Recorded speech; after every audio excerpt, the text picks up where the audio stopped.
Solar വേലികൾ മനുഷ്യ വന്യജീവി സംഘർഷ ലഘൂകരണത്തിന് വലിയ പങ്കുവഹിക്കുന്നവയാണ്.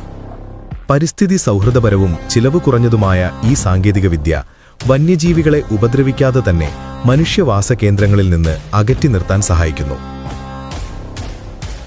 എന്നാൽ കേരളത്തിലെ ഭൂപ്രകൃതിയും കാലാവസ്ഥയും ഈ വേലികളുടെ പരിപാലനത്തിൽ ചില വെല്ലുവിളികൾ ഉയർത്തുന്നുണ്ട്.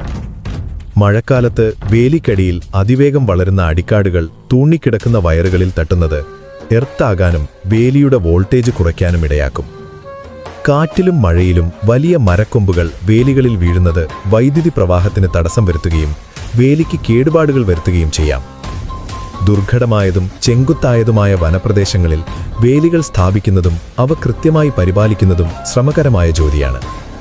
ഈ വെല്ലുവിളികൾക്കിടയിലും കേരള വനം വകുപ്പിലെ സംരക്ഷണ വിഭാഗം ജീവനക്കാർ നടത്തുന്ന നിതാന്തമായ നിരീക്ഷണവും അറ്റകുറ്റപ്പണികളും ഈ പദ്ധതിയുടെ വിജയത്തിന് നിർണായകമാണ്.